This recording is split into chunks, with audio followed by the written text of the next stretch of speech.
Tung Desem Waringin, pelatih sukses nomor 1 di Indonesia versi majalah marketing. Pembicara terbaik di Indonesia versi majalah marketing. The most powerful people and ideas in business in Indonesia versi majalah SWA. Financial Revolution Series. Bagaimana membuat uang mengejar Anda?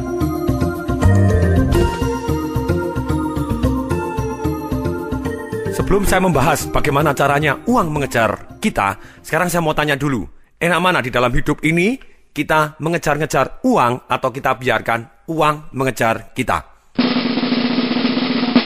Pasti jawabannya sederhana sekali. Lebih enak uang mengejar kita.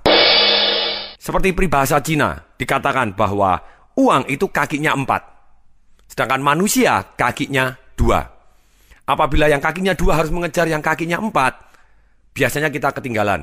Tapi kalau kita bisa membuat strategi sehingga yang kakinya 4, uang tadi mengejar kita akan jauh lebih nikmat dalam menghasilkan uang.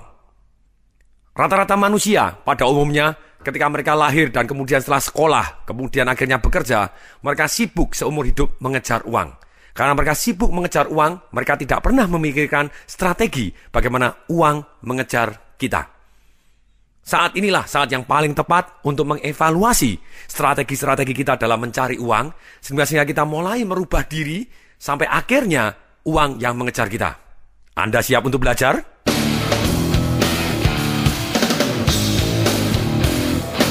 Pada prinsipnya, bagaimana membuat uang mengejar kita, ada 2 hal yang akan membuat uang mengejar kita. 1, kita harus mempunyai keyakinan atau money blueprint atau success blueprint yang tepat sehingga uang mengejar kita. Kemudian yang kedua adalah punya strategi yang tepat sehingga uang mengejar kita. Kita akan bahas terlebih dahulu. Rata-rata orang kepingin sekali langsung menjadi kaya. Bisa tidak? Jawabannya adalah bisa. Kita bisa langsung kaya. Hanya saja misalnya kita terima warisan atau kawin dengan orang yang kaya, atau kemudian terima undian, atau seperti Mike Tyson, kemudian pada waktu dia tinju, sekali tinju dapat income yang begitu luar biasa, bintang film dapat income yang begitu luar biasa, sekali main film. Pada dasarnya orang bisa dari biasa-biasa langsung jadi kaya, bisa. Tapi kalau orang tadi tidak punya keyakinan yang tepat, hasilnya tidak konsisten. Oke, mari kita bahas bagaimana perlunya kita merubah keyakinan kita menjadi keyakinan yang tepat, atau money blueprint kita yang tepat, atau sukses blueprint kita yang tepat. Ketika orang kepingin merubah hasil, nomor 1 yang harus dirubah adalah tindakannya. Sekali lagi saya garis bawain, kalau hasilnya mau dirubah, kita harus merubah tindakannya. Dikatakan oleh Albert Einstein, hanya orang gila yang mengharapkan hasil yang berbeda, tapi tindakannya terus-menerus sama. Sekarang, misalnya, Mike Tyson ketika dia bertinju di Bronx, di tempat-tempat yang kumuh, mereka berantem di jalanan, dia tidak akan jadi kaya. Tapi ketika dia merubah tindakannya, dia terus berlatih, mempunyai pelatih yang tepat, dan kemudian tinju di tempat arena yang tepat. Tindakannya berubah, walaupun sama-sama tinju, tapi tinjunya lebih tersistematis dan jauh lebih bagus dan dipromosikan dengan cara yang lebih baik lagi. Hasilnya Mike Tyson dapat duit yang banyak sekali, uang mengejar dia. Hanya ternyata tidak langgeng. Ini, ceritanya gini, hasil akan berubah ketika tindakannya berubah. Tapi kalau hasilnya kepingin menjadi hasil yang konsisten, tindakannya kita harus mempunyai tindakan-tindakan yang akhirnya menjadi habit atau kebiasaan. Kebiasaan-kebiasaan orang untuk menjadi sukses ataupun menjadi kaya. Atau kebiasaan-kebiasaan yang membuat uang mengejar kita. Oke, mari kita runtut lagi. Hasil datang dari tindakan. Kalau kita pengen merubah hasil, kita harus merubah tindakan. Kalau kita pengen merubah hasil sampai konsisten, kita harus merubah tindakan kita sampai menjadi kebiasaan. Untuk merubah hasil menjadi kebiasaan, kita butuh satu yang namanya monitoring. Butuh satu yang namanya training, ataupun memberikan masukan-masukan dalam otak kita dengan tindakan-tindakan terus-menerus. Monitoring, training, juga reward and punishment. Sehingga kita menjadi disiplin untuk mempunyai kebiasaan-kebiasaan yang benar-benar membuat uang mengejar kita. Oke. Kemudian kita akan telusurin lagi. Kenapa orang sudah diberitahu ternyata tidak pernah berubah, walaupun dia tahu tidak sama dengan tindakannya berubah. Misalnya, Orang tahu kalau saya kepingin kaya, saya harus menabung. Saya harus melakukan investasi yang benar. Saya harus berani kenalan-kenalan dengan orang-orang yang jauh lebih besar dibanding saya. Mereka sudah tahu, tapi tindakannya masih terus sama dengan tindakan-tindakan yang lama. Kenapa? Dari mana sih ibu dari semua tindakan tadi? Ternyata ibu dari semua tindakan adalah satu yang namanya keputusan. Sekali lagi saya ulangi. Ibu dari semua tindakan tadi awalnya dari satu yang namanya keputusan. Yang namanya keputusan adalah putus-tus. Saya tidak mau ini, saya mau ini. Saya mau ini, titik.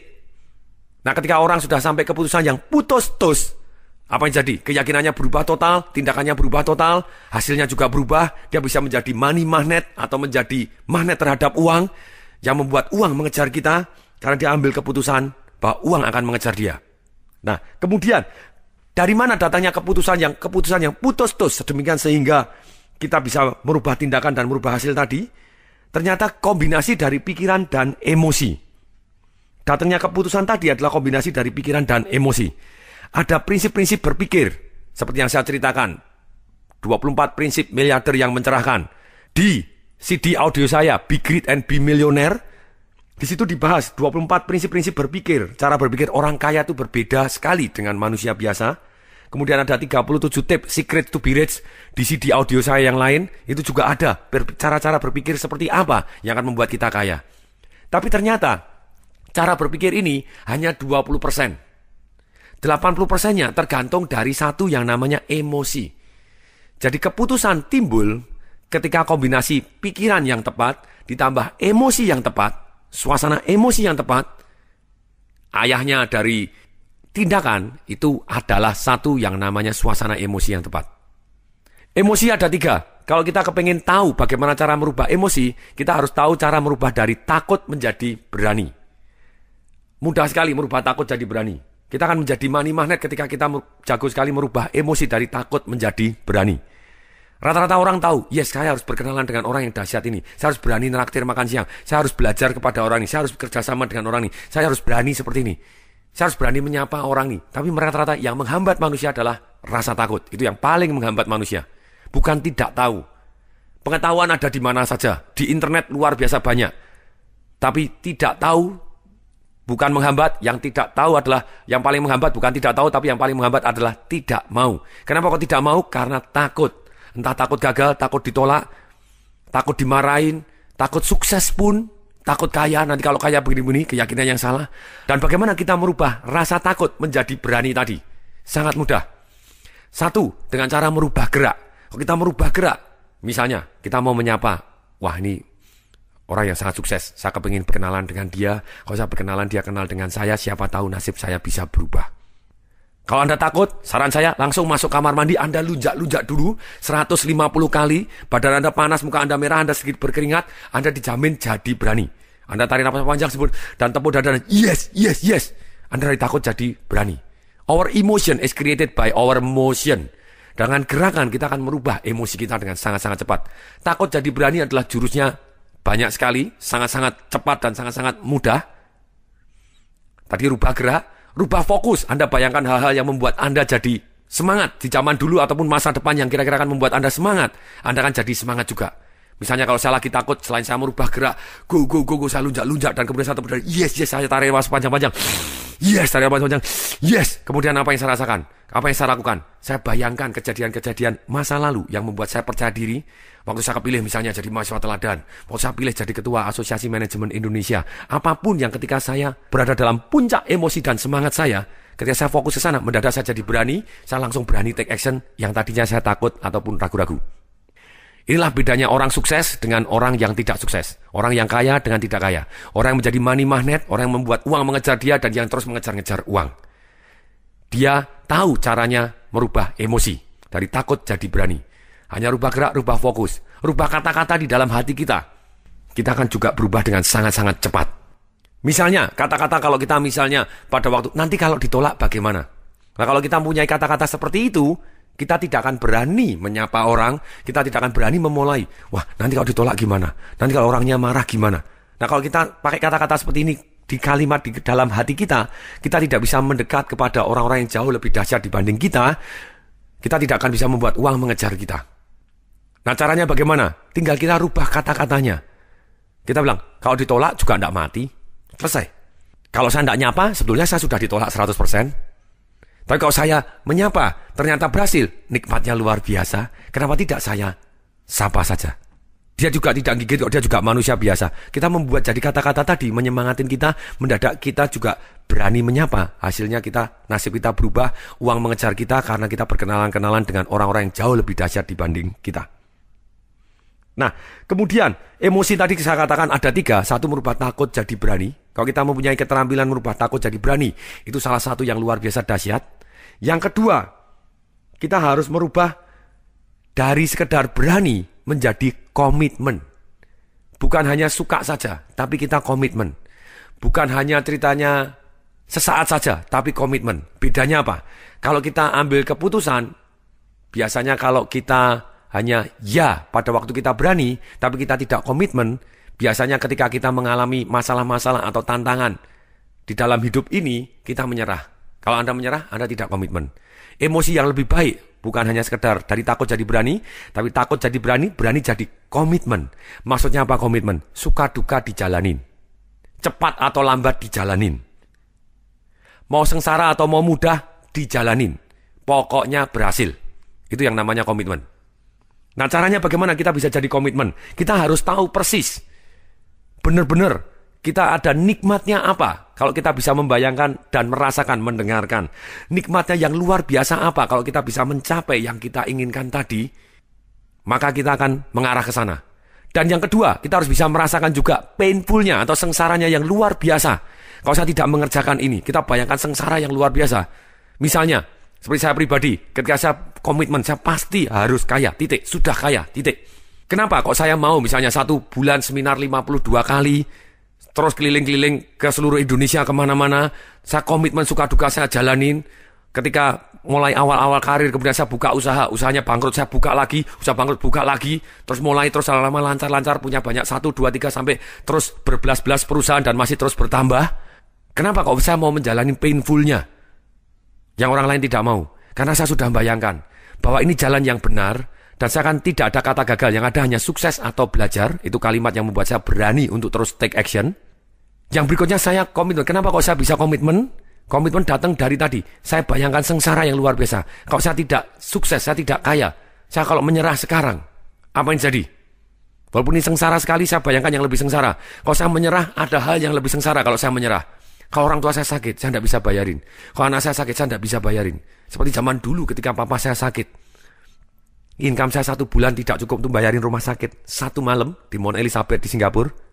Ketika papa saya harus dipindah dari kelas 1 pindah ke kelas 3, dan papa saya keluar air matanya, ngomong ke saya mau mati. Saya hampir mati. Kenapa dipindah ke kelas 3? Kamu tidak punya duit ya?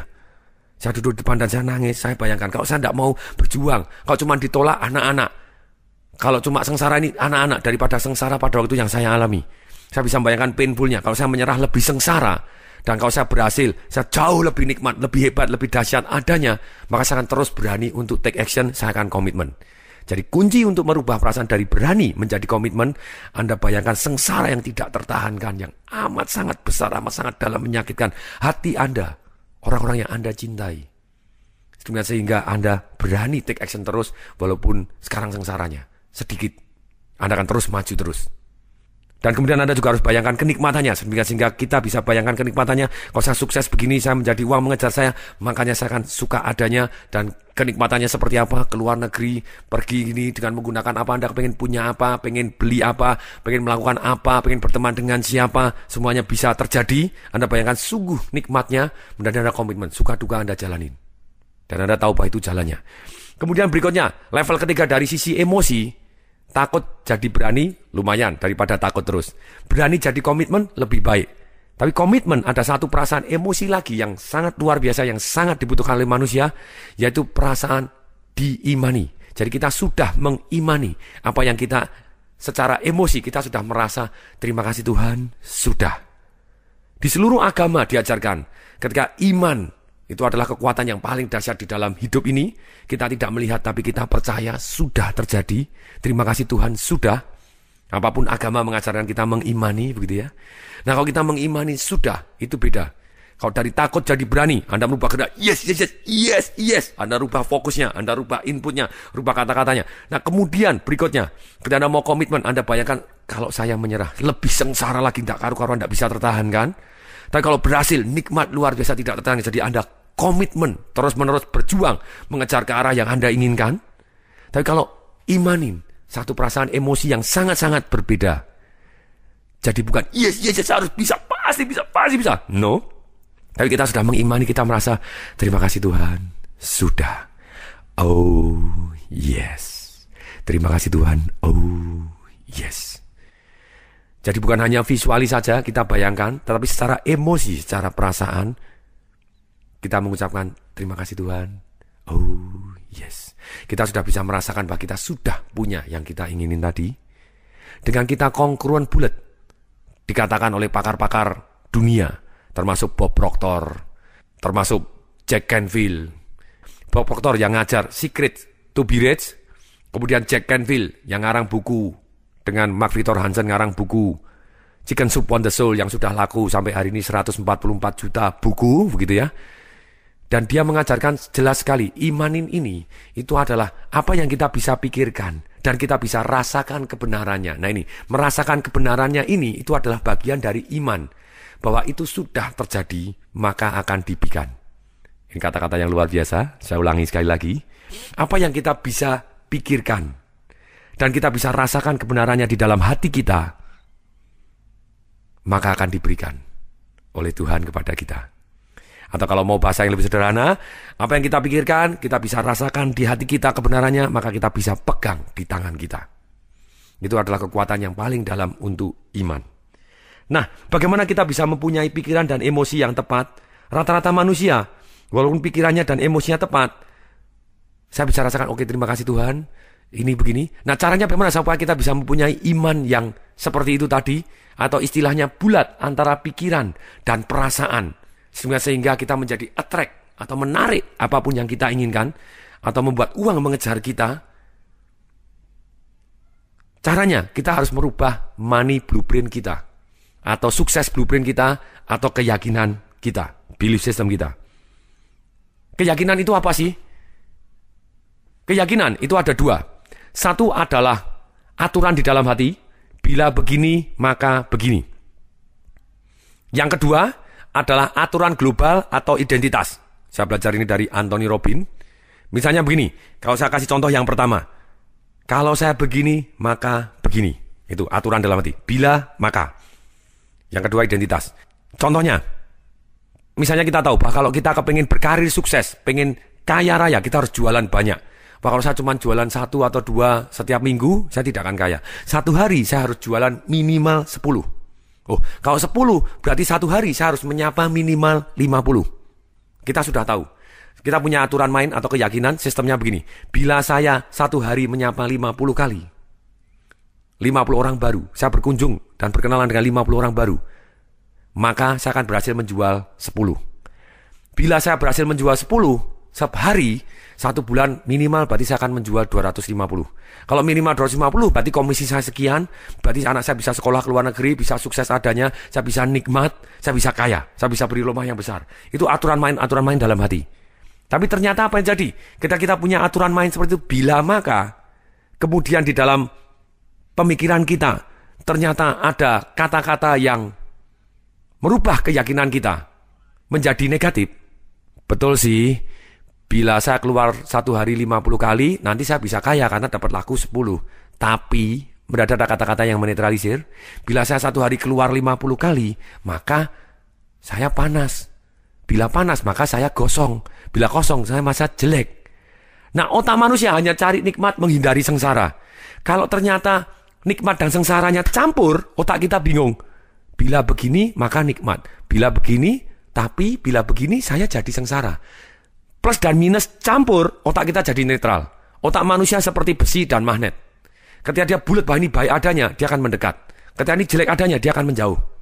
Ketika nikmat dan jelek, nikmat dan sengsara dicampur, otak jadi netral. Kita tidak bisa jadi magnet. Keyakinan kita tidak bulat, akibatnya uang tidak mengejar kita. Betul sih, bila saya kaya maka saya nikmat. Tapi orang kaya kan banyak yang tidak bahagia. Aha, Uang saya banyak, saya senang. Tapi nanti anak saya rebutan warisan. Nah, nikmat dan tidak nikmat. Campur ketika tidak nikmat uang, ya ada nikmatnya, ada sengsaranya, netral. Uang tidak mengejar Anda. Anda terpaksa harus mengejar-ngejar uang. Nah, kalau kita kepengen benar-benar dalam hidup ini nyaman, rubah money blueprint Anda. Supaya bulat adanya, bahwa uang baik adanya, uang indah adanya, banyak uang, jadi kaya nikmat adanya. Ketika saya ngomong begini terus, yang dengerin sekarang bisa ngomong dalam hati, Pak Tung ngomong uang, uang, uang. Tapi uang kan tidak membawa kebahagiaan. Aha, kalau orang bilang uang tidak membawa kebahagiaan, berarti dia tidak akan punya uang banyak.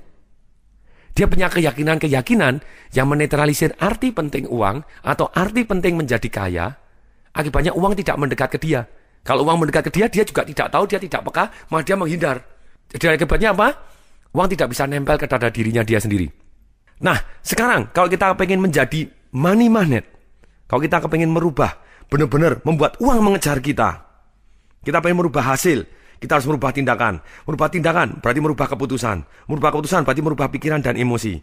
Untuk merubah pikiran dan emosi supaya kita berhasil ambil keputusan yang bulat-lat, sehingga kita membuat uang mengejar kita, yaitu kita harus merubah money blueprint. Money blueprint yaitu terdiri dari citaan kita di dalam otak kita. Itu ternyata timbulnya keyakinan-keyakinan tadi.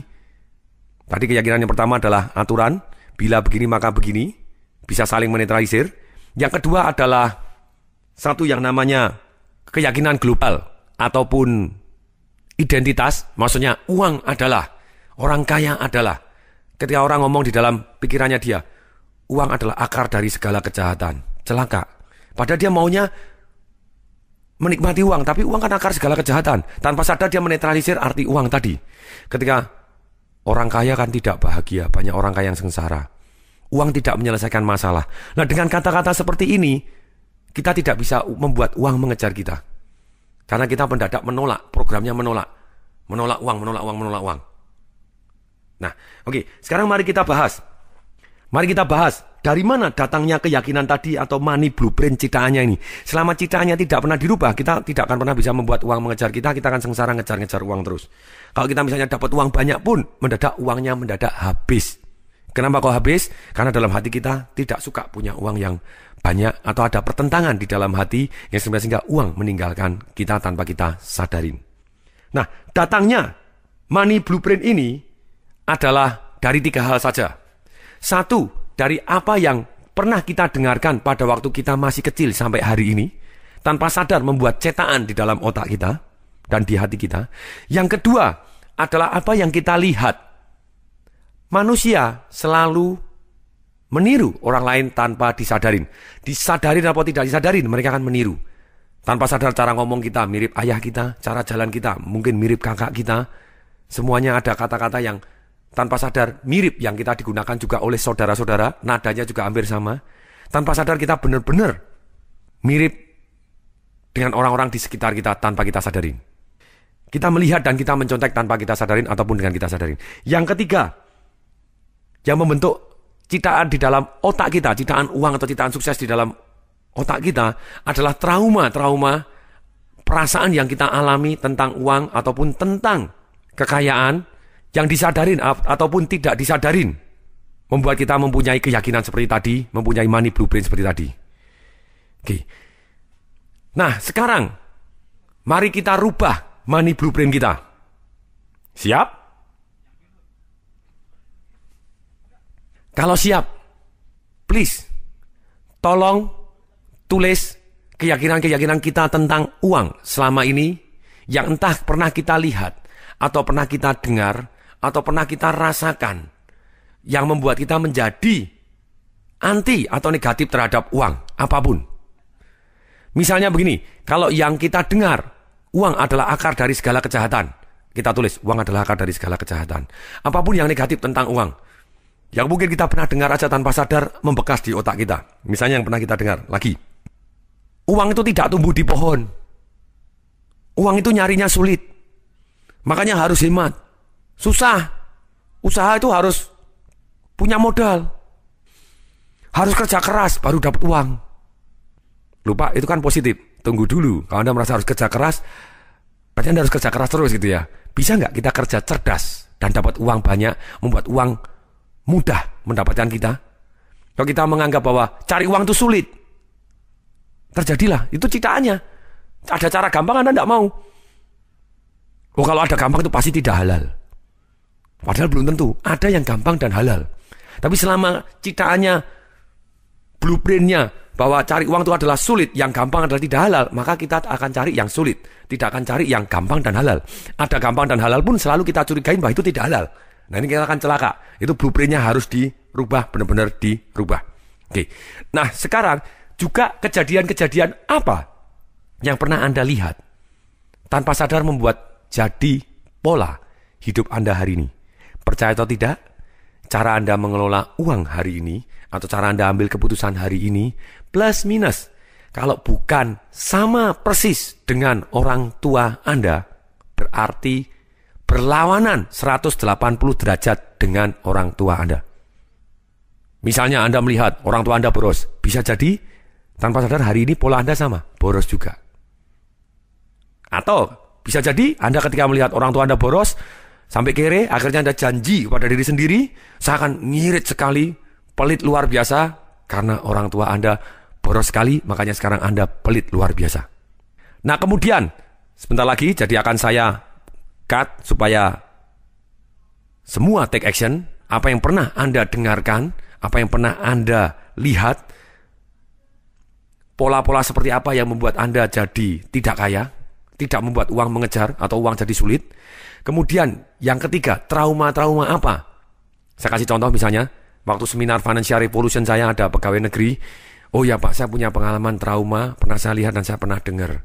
Apa itu? Orang tua saya pada waktu itu pegawai negeri, dia ngumpulin uang sudah bertahun-tahun, punya duit, akhirnya dia mulai bisnis, walaupun masih jadi pegawai negeri. Tapi apa yang jadi, dia ditipu oleh temannya. Setelah ditipu oleh temannya Pak, kita diuber-uber karena waktu itu kita punya utang banyak. Rumah kita dilemparin batu Pak. Dan saya dengar papa saya ngomong, "Nak, jangan bisnis itu berisiko. Jadi pegawai negeri jauh lebih aman." Saya tidak menentang Anda jadi pegawai negeri, manusia tetap di Indonesia tetap butuh pegawai-pegawai negeri yang mengabdi. Kalau itu panggilan Anda, silahkan. Tapi kenapa tidak Anda bisa jadi pegawai negeri yang kaya secara halal karena punya bisnis yang jalan dengan atau tanpa Anda? Setuju? Nah, sekarang begini, ketika dia mempunyai trauma, dia sudah mendengar papahnya ngomong jangan bisnis itu berisiko. Dan dia melihat sendiri ketika papahnya bisnis dan dia bangkrut, ditipu temannya. Dan dia merasakan trauma sampai dilemparin batu, digembrong, kemudian ditagih segala macam. Akhirnya dia tidak berani bisnis sama sekali. Walaupun sudah diajarin ini loh caranya bisnis yang tidak berisiko seperti ini. Bisnis tanpa modal seperti ini. Bisnis yang kemungkinan 98% caranya begini. Sudah tahu caranya, dia tidak akan pernah take action. Selama money blueprintnya, citaannya dia di otak selalu ngomong bahwa bisnis adalah berisiko. Dan dia sendiri trauma tidak pernah dibetulkan.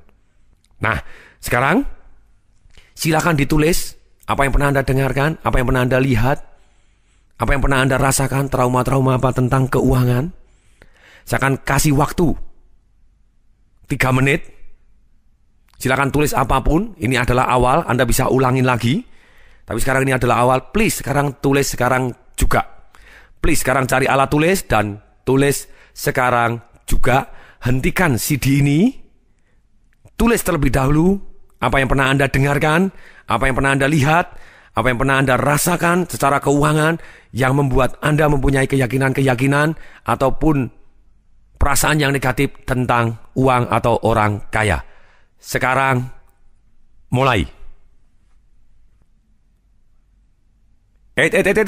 Tetap harus. Ayo, Anda masih terus saja melanjutkan CD ini. Stop terlebih dahulu. Anda harus menulis sekarang juga. Dengan Anda praktek, maka Anda akan mempunyai satu tindakan yang sudah merubah citaan Anda. Saya tahu Anda sudah beli CD ini, Anda sudah invest di CD ini, Anda sudah mau mendengarkan CD ini. Saya tahu persis Anda juga mau melakukan. Dengan Anda mau melakukan, kemungkinan sukses Anda jauh lebih besar daripada Anda hanya cuma mendengarkan saja. Oke, please stop sekarang juga, lakukan, stop, ambil alat tulis sekarang juga. Sekarang juga, mulai.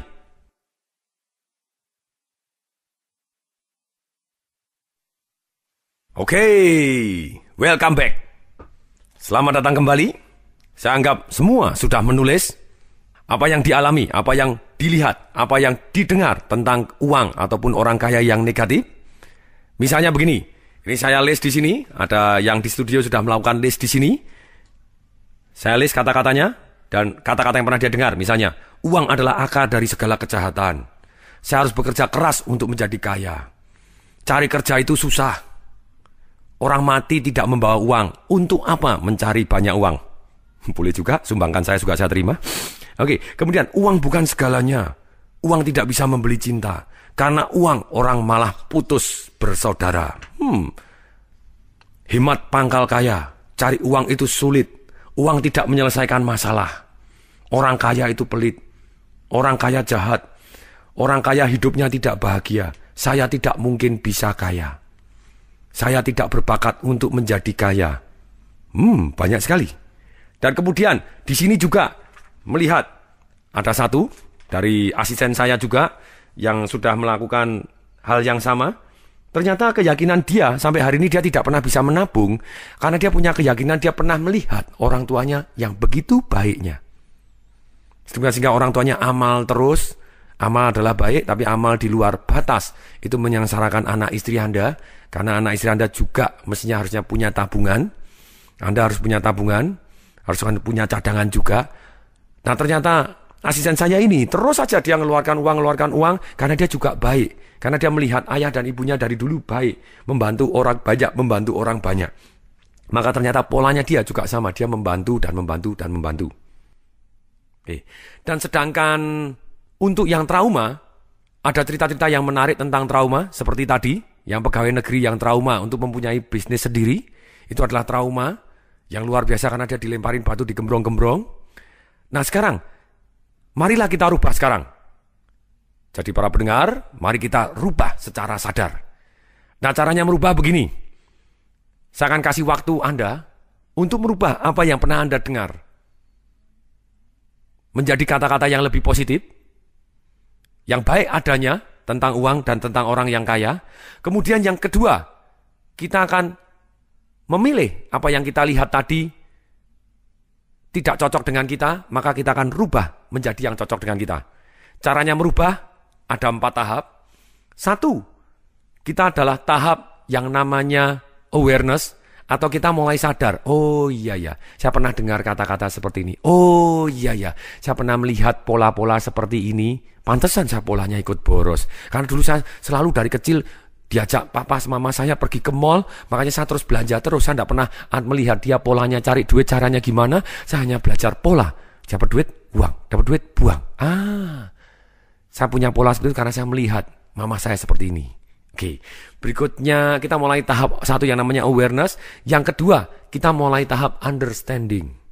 Pengertian. Pengertian apa? Kalau saya terus-menerus melakukan pola seperti ini, terus-menerus menggunakan kata-kata keyakinan seperti ini, cetakan blueprint seperti ini. Kalau saya terus-menerus trauma terhadap kaya ini, trauma terhadap uang, trauma terhadap bisnis, walaupun sudah jelas-jelas secara pengetahuan saya tahu bahwa ada kok bisnis yang risikonya jauh sangat kecil, ataupun ada risikonya, tapi berani kita tanggung, ataupun bisa bisnis dengan kemungkinan berhasil 98% kok, atau bisa bisnis dengan kemungkinan tanpa modal sama sekali juga bisa buka bisnis malah langsung dapat duit. Itu yang saya akan bahas di dalam serial CD ini. Walaupun kita sudah tahu, kalau saya terus tidak berani karena saya masih trauma dengan masa lalu, kita understanding kira-kira painful apa yang kita akan alami di kemudian hari. Kalau kita terus-menerus masih punya money blueprint atau keyakinan yang persis seperti yang lama ini. Nah kita harus bayangkan yang painful sekali, yang sengsara seperti apa, dengan kita bayangkan yang sengsara amat sengsara. Kalau kita masih punya keyakinan yang salah, maka kita akan mau merubah. Jadi tahap kedua adalah tahap understanding, risikonya seperti apa. Kemudian yang tahap ketiga kita adalah disassociate. Maksudnya apa disassociate? Kita mulai pisah. Itu dulu, mulai hari ini saya punya keyakinan seperti ini. Jadi kalau kita selalu ingat keyakinan seperti tadi atau trauma, atau yang kita lihat polanya, itu pola orang yang salah. Mulai hari ini saya punya pola yang baru. Misalnya kita polanya orang tua, kita tidak menyalahkan orang tua. Karena sekali lagi, orang tua kita kalau tidak bisa bahasa Jepang, mungkin tidak dia ngajarin kita bahasa Jepang. Ya tidak mungkin. Kalau dia hanya bisa bahasa Indonesia, dia akan ngajar kita bahasa Indonesia. Nah, demikian juga kalau orang tua kita miskin, dia tidak bisa ngajarin kita jadi kaya. Nah, kita harus belajar dari orang-orang yang kaya, punya keyakinan-keyakinan yang kaya.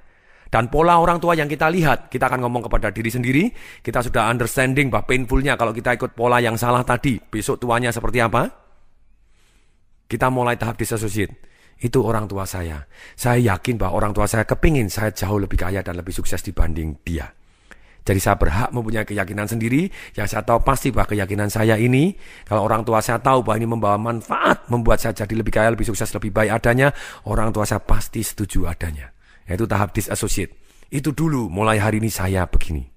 Nah kemudian, yang keempat, tahap 1 yang namanya deklarasi. Maksudnya deklarasi, begitu kita ngomong salah, kita ralat dan kita deklarasi. Inilah saya yang sekarang. Saya adalah orang yang dahsyat, orang yang hebat. Uang mengejar ke saya. Begitu banyaknya rezeki yang tanpa saya kejar, datang malah mengejar saya. Uang mengejar saya. Nah, Anda deklarasi. Ketika deklarasi, sempurna adanya, keyakinan kita jauh lebih bulat. Dengan demikian, kita bisa menarik uang dan uang yang mengejar kita. Amin. Oke, nah sekarang kita akan mulai tahap berikutnya. Saya akan berikan contoh-contoh, nanti kita akan kerjakan sendiri. Semua tolong rubah trauma-trauma tadi, beri arti yang lebih positif, yang bermanfaat untuk kita. Jadi kita akan menyedot uang, kita membuat uang mengejar kita, karena antara pikiran, perasaan, dan tindakan kita bulat adanya, sehingga uang yang mengejar kita. Saya kasih contoh, misalnya keyakinan yang salah tadi. Uang adalah akar dari segala kejahatan. Kita mulai rubah, itu dulu. Mulai hari ini saya tahu bahwa tidak punya uang adalah akar dari segala kejahatan. Atau Anda bisa rubah, bukan uang akar dari segala kejahatan. Kalau di kitab suci itu bukan uang akar dari segala kejahatan, tapi cinta akan uang adalah akar dari segala kejahatan. Maksudnya apa?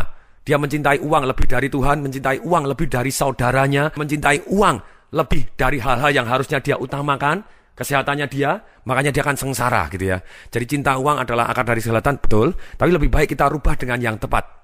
Maksudnya apa? Begini, cinta uang atau ingin uang orang lain secara tidak halal, itu adalah akar dari segala kejahatan.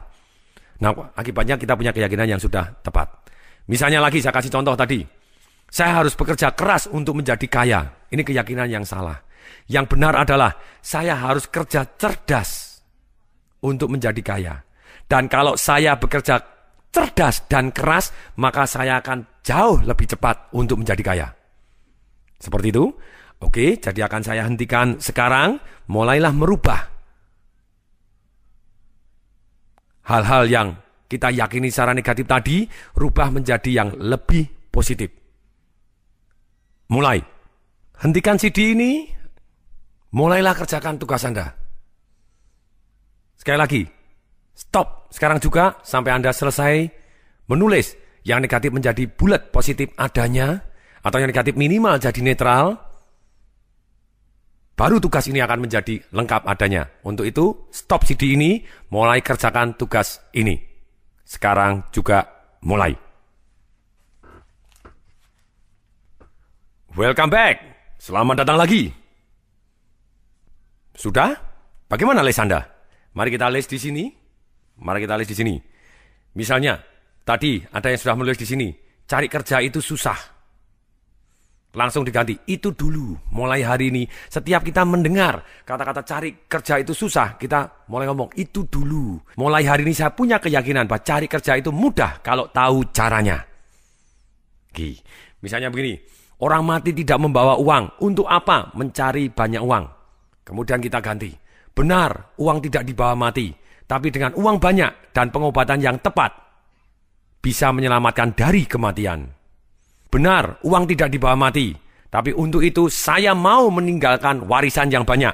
Mohon kejujuran Anda. Anda ingin meninggalkan warisan yang banyak atau hutang yang banyak?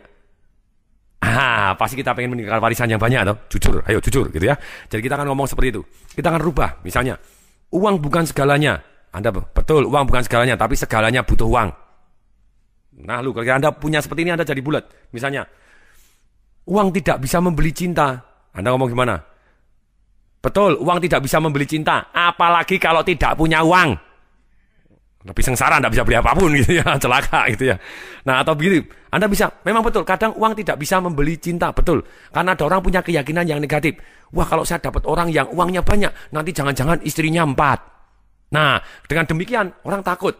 Tapi kalau kita mau ngomong jujur, pertanyaan saya, ada tidak orang yang miskin yang istrinya 4? Ada. Sudahlah, Anda harus ngomong dengan cara bulat. Sama-sama dapat orang yang istrinya banyak, cari yang banyak uang. Itu baru fair. Nah, atau Anda bisa ngomong, kalau mendekatin orang-orang yang punya keyakinan seperti itu, Anda bisa ngomong, oh, saya tanya, ada tidak orang yang kaya dan setia? Oh, ada. Nah, Anda harus ngomong, nah itulah saya. Nah, kemudian dengan demikian, orang yang tadi yang takut dapat orang kaya, mendadak berani dapat orang kaya, karena Anda menggaransi, karena Anda janji setia misalnya.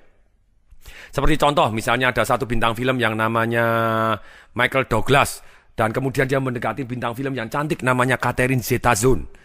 Nah, Catherine Zeta-Jones tahu bahwa si Michael Douglas ini biang seks gitu ya, kecanduan seks sampai terapi sampai sekian kali, jadi sama siapapun gitu ya, dan dia mau. Nah, terus kemudian si Catherine Zeta-Jones juga memberikan satu perjanjian. Oke, saya mau kamu setia dengan saya. Kalau sampai kamu ketahuan selingkuh sama orang lain, kalau kamu betul mau menikah saya, buat perjanjian perkawinan, bahwa ketahuan selingkuh, terbukti selingkuh, seluruh harta kekayaannya serahkan saya baru mau kawin.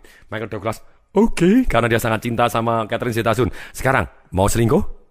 Ya enggak bisa gitu ya. Jadi dengan demikian Catherine Zeta-Jones pun juga mau menikah. Jadi dia jadi lebih yakin bahwa Michael Douglasnya setia gitu ya. Nah, kemudian berikutnya ini misalnya uang tidak bisa membeli cinta. Waktu saya ngadakan seminar begini, saya pernah punya pengalaman yang menarik. Ada satu orang nyeletuk, itu salah Pak. Pada waktu saya ngomong uang tidak bisa membeli cinta, ada yang nyeletuk, Anda rubah gimana? Betul Pak, itu salah. Orang tidak bisa membeli cinta itu mungkin karena dia tidak tahu tempatnya aja, Pak. Nah lo, ya bisa jadi gitu ya. Karena tidak tahu tempatnya, jadi tidak bisa beli cinta. Kemudian kita juga bisa ngomong, betul, kadang uang tidak bisa membeli cinta. Tapi cinta saya akan jauh lebih indah bila uang saya banyak. Saya bisa minum kopi, bayar $30. Satu kopi, satu cangkir $30 begitu ya. Di Paris sana gitu ya, di bawah menara Eiffel waktu itu minum, misalnya gitu. Pulang mampir ke Singapura cuma numpang kencing. Karena sudah biasa jadi bosan di Singapura cuma numpang kencing, balik lagi ke Indonesia misalnya begitu. Nah, ini terjadi, betul sekali. Walaupun kadang kita uang tidak bisa untuk membeli cinta karena ada orang yang punya keyakinan salah tentang uang yang tidak mau kita dekatin, tapi jelas bahwa kalau uang kita banyak, cinta kita jauh lebih indah, kita bisa melakukan hal-hal yang jauh lebih banyak, lebih mengesankan, punya memori yang lebih dalam. Seperti sekarang saya baru punya proyek gitu ya, 1000 Keys to Remember. Wow, misalnya, apa itu 1000 Keys to Remember? Saya perciuman di atas menara Eiffel, saya foto. Saya perciuman di Kensington Palace di London sana, saya foto. Di atas London's Eye, saya foto. Di Guilin gitu ya, di dalam guanya yang begitu indahnya saya foto. Di Jepang gitu ya, kemudian di Disneyland, di Disney World gitu ya. Terus kemudian juga di Universal Studio. Nah, banyak sekali 1000 Keys to Remember gitu ya. Jadi kita dengan uang yang banyak, cinta kita akan jauh lebih indah. Nah, misalnya, berikutnya, karena uang orang malah putus saudara. Yang benar adalah, itu dulu, sekarang saya punya keyakinan. Karena kurang uang, orang jadi rebutan, warisan jadi putus saudara. Contohnya, bila kita sekarang punya warisan 100 juta, tapi kita sendiri sudah punya harta 100 miliar, lah untuk apa rebutan warisan? Ya sudahlah, serahkan untuk adik saya boleh, untuk kakak saya boleh. Anda sudah punya 100 miliar begitu ya. Warisannya cuma 100 juta. Tidak perlu rebutan. Karena kurang uang, makanya orang rebutan warisan. Betul? Nah, kita rubah semua. Uang tidak menyelesaikan masalah. Betul, apalagi kalau tidak punya uang sama sekali. Betul sekali, orang yang kaya juga tetap punya masalah. Tapi dengan uang yang banyak, kita bisa menghadapi masalah dengan gaya yang tersendiri. Oh yes, gitu ya. Nah misalnya, cari uang itu sulit. Bagi yang tidak tahu caranya, Anda harus selalu ngomong, itu dulu. Kalau sekarang saya belajar cari caranya, cari uang itu adalah mudah. Yakin gitu ya. Kemudian, hemat pangkal kaya. Betul. Hemat di hal yang tepatlah yang membuat kita kaya. Hemat pangkal kaya adalah ilmu yang paling lama untuk menjadi kaya.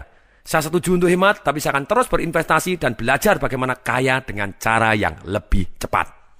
Nah itu, kalau Anda punya keyakinan seperti ini, Anda akan sukses adanya. Kemudian di sini, orang kaya itu pelit. Itu orang lain. Kita harus selalu ngomong gitu. Itu orang lain. Kalau saya semakin kaya, saya akan semakin sosial. Bahkan orang-orang yang paling sosial di dunia adalah orang-orang yang paling kaya. Bagaimana orang bisa sosial kalau dia tidak cukup kaya? Bill Gates. Nyumbang untuk AIDS 1 miliar US dollar. Yang terakhir saya dengar 34 miliar US dollar dia sumbangkan. Warren Buffett, orang yang paling kaya nomor 2 di dunia, lebih parah lagi. 37 miliar US dollar dia sumbangkan gitu aja. Nah ini yang menarik gitu ya. Orang dengan kaya dia semakin bisa jauh lebih sosial dibanding orang yang tidak kaya. Orang kaya itu jahat, itu orang lain. Kita harus tulis begitu. Saya akan menjadi orang kaya yang baik kok. Orang kaya hidupnya tidak bahagia, itu orang kaya yang goblok. Nah kita harus sempurna kalimatnya gitu ya. Banyak kok orang yang kaya dan bahagia. Dan sejelek-jeleknya, lebih baik saya kaya tidak bahagia daripada miskin tidak bahagia.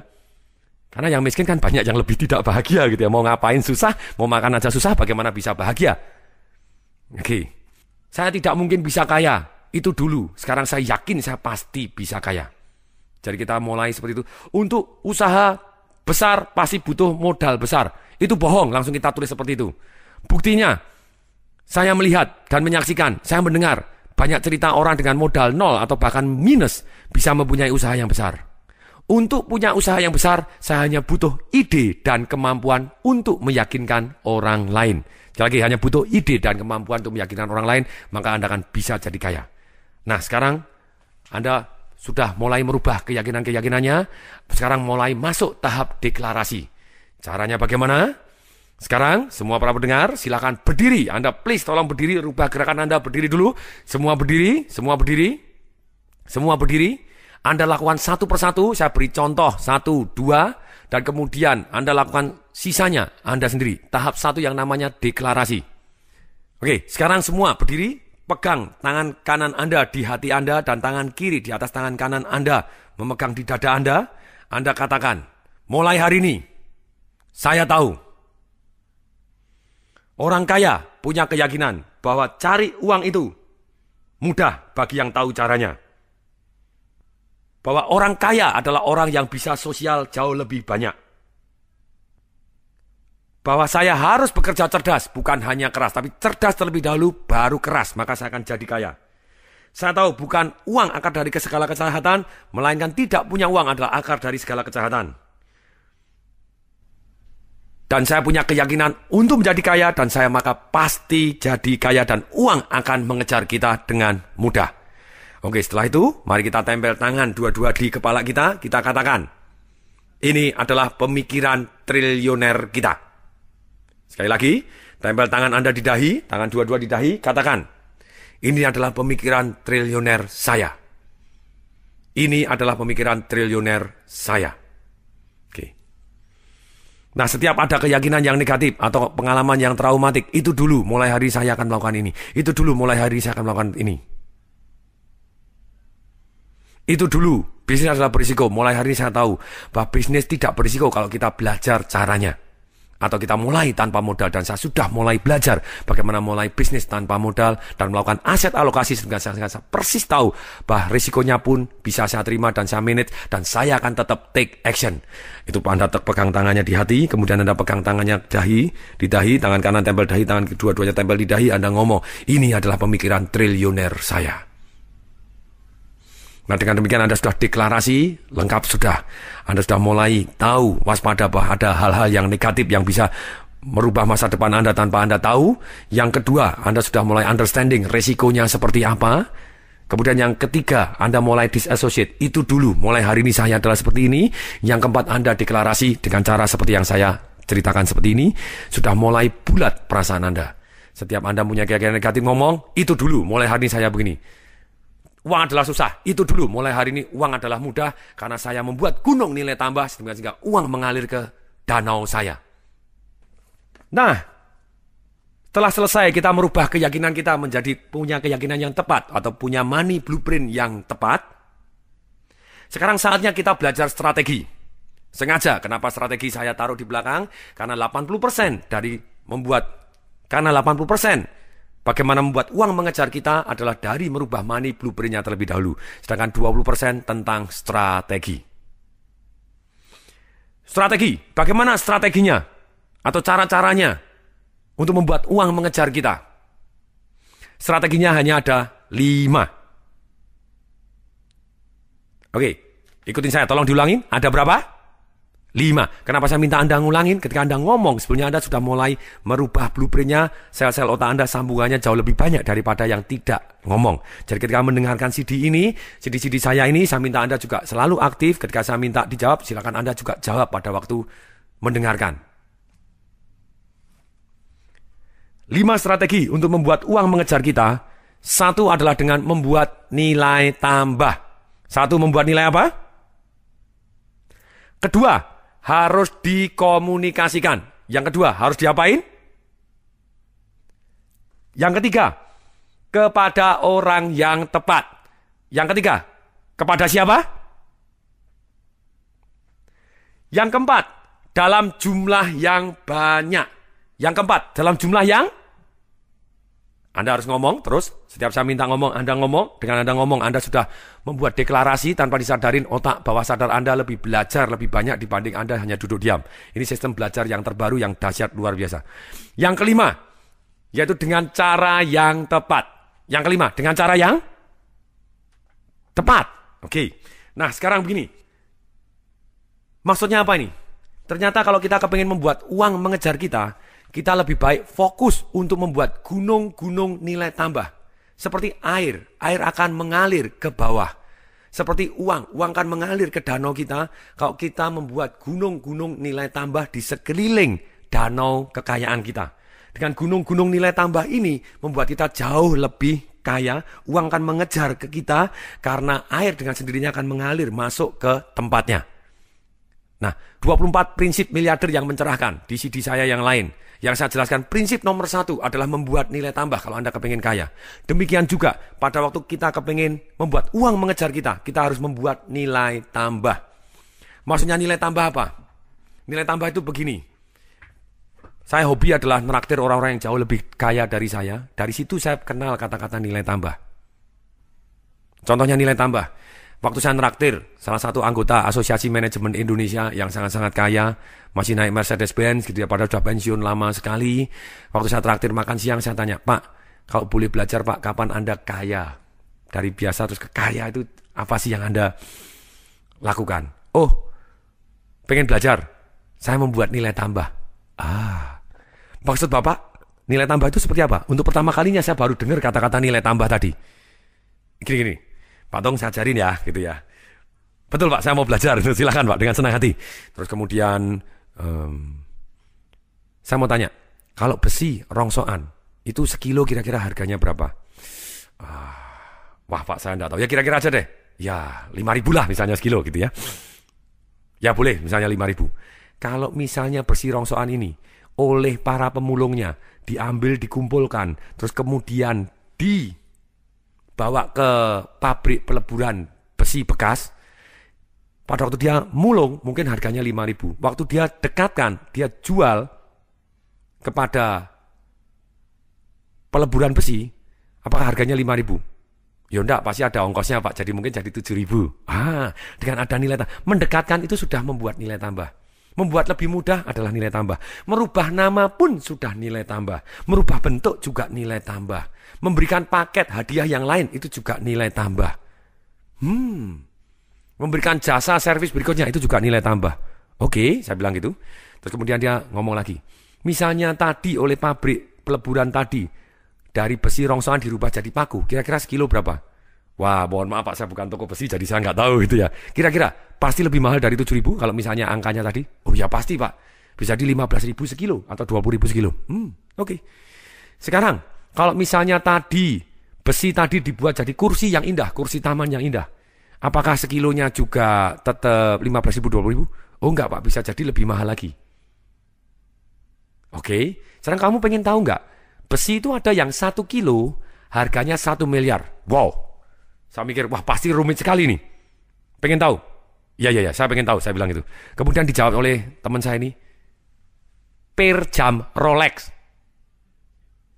Nah per jam Rolex itu kalau ditimbang 1 kilo ya pasti lebih dari 1 miliar gitu ya. Karena kecil-kecil lebih dari yang kecil ini. Jadi hanya dirubah bentuk aja sudah membuat nilai tambah.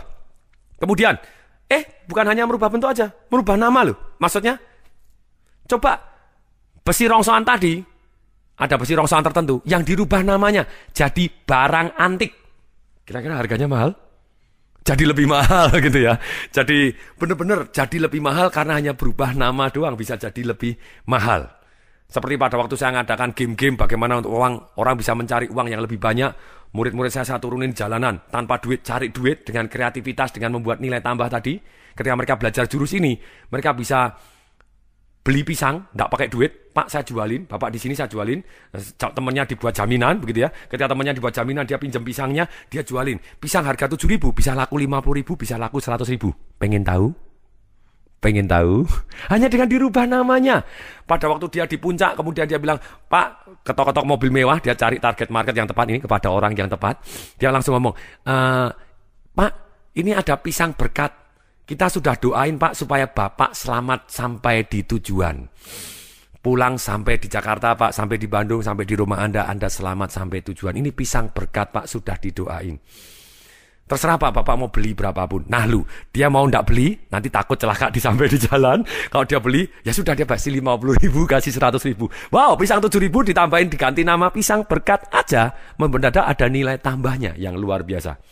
Oke, itu cari uang seperti itu salah satunya gitu ya. Tapi itu membuat nilai tambah. Nah, oke. Kemudian saya tanya, lu kalau Bapak kayanya dari mana? Waktu saya tanya kepada bapaknya. Jawabannya, kalau saya plastik. Oh, saya pikir plastiknya membuat nilai tambah luar biasa. Kamu tahu nggak, Tung? Dulu saya 1 ember plastik, ya mungkin beratnya 1 kilo, itu bisa saya tukar dengan 1 Mercedes-Benz. Zaman dulu. Oh ya, saya bilang itu. Saya pikir plastiknya canggih sekali. Gini nih, Tung, kalau plastik rongsokan, plastik rongsokan, itu sekilo berapa? Wah, saya enggak tahu Pak, tapi yang jelas murah. Misalnya oke lah 10.000. Oh ya, 10.000. Kalau misalnya plastik tadi dibawa ke tempat peleburan plastik, dibuat biji plastik, hasilnya lebih mahal. Oh ya Pak, bisa jadi 12.000, 15.000, saya tidak tahu harganya. Nah sekarang saya membuat nilai tambah, dan saya tidak perlu saya sendiri yang merubah. Dan saya punya faktor kali, sehingga nilai tambah saya diketahui oleh orang banyak. Maksudnya kali itu jadi nilai tambahnya bisa dimanfaatkan begitu banyak orang. Maka uang mengejar saya. Oh, maksudnya cerita detailnya. Waktu saya tanya begitu jawabannya. Waktu itu loh, plastik saya usaha plastik. Kalau Anda pergi ke bank, kemudian ditempelin $1 sama dengan Rp9.500, misalnya begitu. Ruang pimpinan di lantai 1, ruang ini. Jadi ditempel-tempel. Oh, saya tahu. Itu plastik yang ditempel-tempelkan untuk papan pengumuman. Yes. Saya tahu. Nah itu, saya waktu jalan-jalan ke luar negeri, ada perusahaan yang luar biasa, saya tahu, ini di Indonesia belum ada. Langsung saya bawa, saya coba jadi maklar saja, kemudian saya tawarkan ke pemerintah, kemudian pemerintah setuju untuk mengambil untuk seluruh Indonesia, untuk kabupaten, untuk kelurahan, semuanya diambil, gubernuran semua, departemen semua, dengan diambil semua begini. Saya juga masuk ke satu bank, seluruh cabangnya mau pakai semua, satu sentuh, mendadak berkali-kali, nilai tambahnya bisa dimanfaatkan kepada banyak orang. Dan saya kaya, uang mengejar saya. Lah maksudnya 1 ember tadi gimana Pak? Bisa ditukar Mercy? Iya, pada waktu itu titik.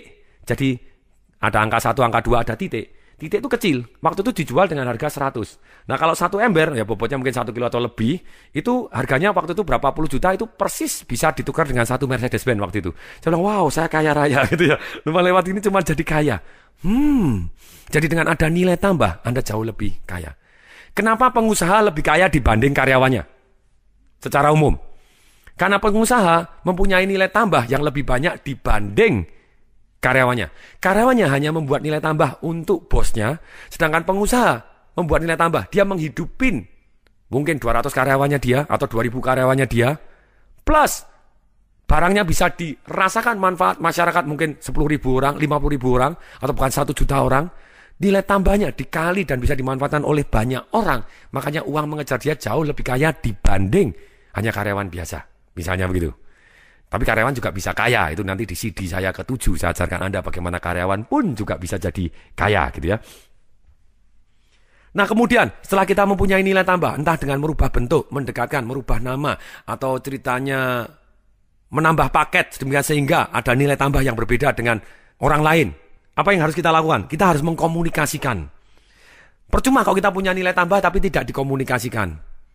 Akan sangat lama diketahui oleh orang lain. Kalau kita hanya diam saja nilai tambah kita, seperti tadi kita sudah punya plastik tapi kita tidak pernah yang tadi bisa dimanfaatkan oleh seluruh masyarakat Indonesia, semua bank bisa pakai, tapi ternyata tidak kita komunikasikan, ya orang tidak akan mau beli, tidak akan mau setor kepada uang kita, kepada rekening kita, kepada diri kita. Nah, kita harus komunikasikan. Jadi fungsi yang kedua, kita benar-benar harus komunikasikan. Nah, kemudian yang ketiga, kepada orang yang tepat. Percuma kita mengkomunikasikan nilai tambah kepada orang yang salah atau orang target market yang salah. Salah satu contoh misalnya, Mercedes-Benz kita hadiahin 2 kursi pijet OSIM plus tukang pijetnya sekalian. Ini sebenarnya sudah punya nilai tambah dibanding Mercy yang lain misalnya begitu ya. Nah, tapi ternyata Anda tawarkan kepada kere di pinggir jalan. Bukan kepada orang yang tepat. Kalau bukan kepada orang yang tepat, ya uang tidak mengejar kepada Anda. Mereka tidak akan bereaksi apapun. Dan kemudian yang keempat adalah harus dalam jumlah yang banyak. Kalau kita punya nilai tambah, kita tawarin kepada satu persatu, Pak mau enggak? Ini misalnya buku saya.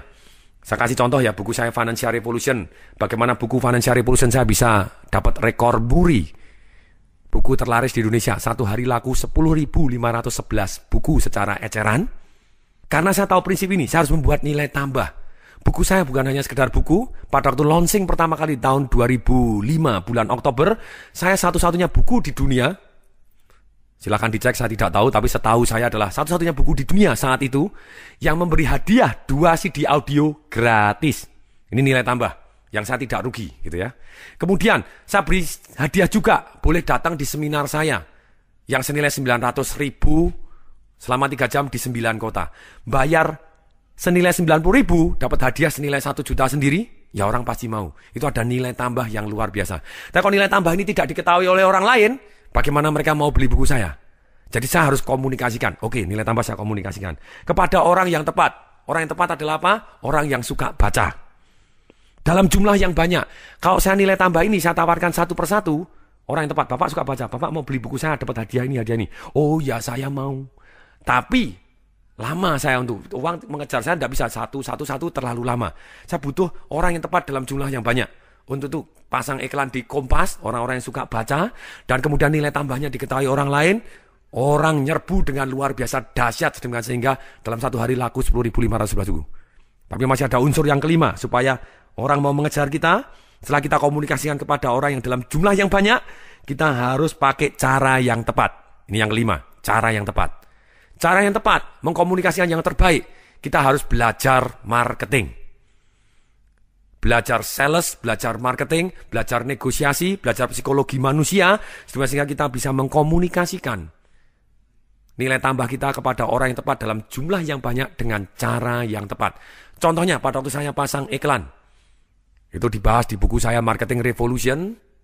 Cara yang tepat pada waktu saya mengkomunikasikan, waktu saya pasang iklan, rata-rata orang pada waktu pasang iklan, judulnya adalah nama perusahaannya dia atau nama bukunya dia. Saya bilang, no. Judul Anda itu harus ultimate advantage Anda, nilai tambah Anda yang luar biasa, sensational offer Anda, penawaran Anda yang luar biasa, atau powerful promise Anda, janji-janji Anda yang powerful, atau USP-nya ini, dan S lagi, something yang very attractive, sesuatu yang sangat menarik perhatian, sehingga orang, yes saya mau baca. Makanya judul di iklan, di Kompas pada waktu itu, judulnya menarik. Judulnya apa? Kami tulis benar-benar judulnya. Pengumuman. Nggak tahu kenapa, karena di Indonesia kalau pengumuman orang, apa itu? Dia mau mendengarkan. Kemudian yang kedua, gratis. Jadi 2 judul yang sangat menarik, kita kasih pengumuman. Gratis 2 CD audio. Nah, cara-cara seperti ini, gratis 2 CD audio. Financial Revolution, kaya aman dan cepat. 1 CD audio. Sales Magic, bagaimana menjual sepotong roti tawar dengan harga 300 juta. Dan orang masih berebut. Satu yang menarik sekali, orang kepingin tahu. Senilai total 120.000 plus seminarnya. Gratis selama 3 jam di 9 kota di Indonesia. Dengan cara iklan seperti ini. Dan kami kasih lagi. Gratis seminar senilai 800.000. Financial Revolution di 9 kota. Bagi 50 pembeli buku pertama di setiap toko buku. Dan tanda bintang, buku akan terbit di tanggal 1 Oktober. Silakan beli sebelumnya. Nah makanya mereka lari dan mereka beli sebelumnya, mereka naruh uang. Harusnya diiklankan 12 kali di Kompas, baru diiklankan 4 kali, sold out. Orang sudah naruh duit dan pesen gak karu-karuan. Saya bilang sama Gramedia, cetak lagi. Tapi dia tetap tidak bisa. Nanti Pak, tunggu. Bayangin, buku belum di launching. Gramedia sudah pegang uang 1 miliar lebih, karena bukunya 90. Harganya waktu itu 90.000 dan sudah laku lebih di atas 10.511 buku, karena bukunya hanya dicetak 10.000, 511 buku adalah sisa-sisanya. Uang mendadak mengejar, termasuk mengejar saya. Dari royalti juga luar biasa. Sekarang sudah laku hampir 100.000 sendiri. Nah 100.000 itu berarti 10 miliar sendiri, karena yang terakhir dijual dengan harga 110.000. Kalau 10 miliar itu berarti royaltinya sudah 1 miliar sendiri. Itu baru dari bukunya, belum dari seminarnya, belum dari turunan yang lain, belum dari konsultasinya, belum dari program-program yang saya ajarkan untuk perusahaan. Bagaimana kita bisa pensiun kaya, untuk program persiapan pensiun, bukan hanya sekedar pensiun saja, tapi pensiun kaya. Jadi akibatnya karyawan-karyawan pun juga bisa dapat manfaat dari program ini. Nah, belum turunan-turunannya tadi yang menghasilkan uang yang begitu banyaknya, mendadak uang mengejar, karena saya punya nilai tambah. Saya komunikasikan kepada orang yang tepat dalam jumlah yang banyak dengan cara yang tepat. Jadi strateginya sekali lagi, apapun usaha Anda selalu tanya, nilai tambah saya apa? Kalau belum punya nilai tambah, mulailah merubah, mulailah menambah. Kalau tidak merubah, mulailah menambah. Seperti buku saya rubah. Judulnya saya rubah, cara marketingnya saya tambah. CD audio saya tambah, seminar gratis, mendadak uang mengejar saya. Ini praktek apapun, produk Anda apapun, nilai tambah. Selalu tanya, nilai tambah saya apa dibanding orang lain? Kemudian bagaimana saya bisa mengkomunikasikan kepada orang yang tepat dalam jumlah yang banyak, dengan cara yang tepat. Saya harus belajar apa lagi, supaya caranya lebih tepat lagi, lebih tepat lagi.